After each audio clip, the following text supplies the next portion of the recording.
Hello प्रिय मैथिल मित्र सब, एखन हम छी गोवा के राजधानी पणजी में और एकरा पंजिम सेहो कहल जाइ छै और पानाजी सेहो कहल जाइ छै।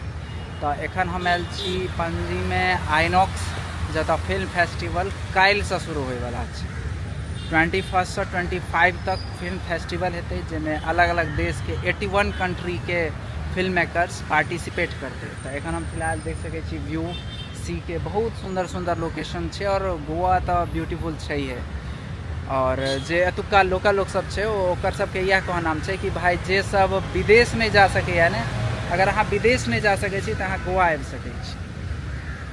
तो अतः छै। और गोवा के बारे में हम एक और खास बात अहाँ सबके बतबै छी।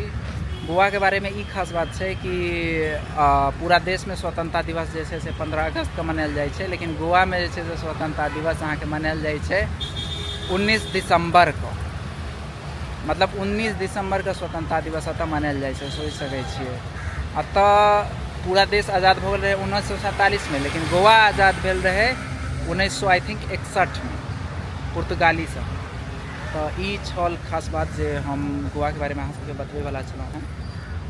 और काल्हि से देखियो, काल्हि से फिल्म फेस्टिवल स्टार्ट हेतै तो और ज़्यादा वीडियो बनाएब। फिलहाल अहाँ सबके लोकेशन दिखा दै छी, देखियो समुद्र अतः हर जगह बीचे बीच छै। और जूम कऽ के देखबै छी अहाँ सबके, देखियो सामने एकटा बोट टाइप के किछ बीच में क्रूज के लेल बनल छै। ई चलैत फिरैत कसिनो छै, अहाँ कसिनो कहि सकै छियै। एहिमे पार्टी होइ छै, बोट पार्टी, और ई चलबो करै छै प्रॉपर।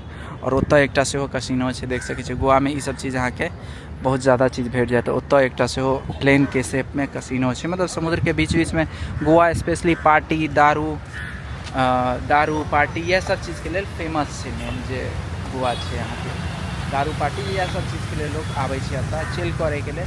लेकिन हम तो ड्रिंक करे नहीं छी, तो हम नहीं पी रहा छी, हम बस घूम रहा छी बस।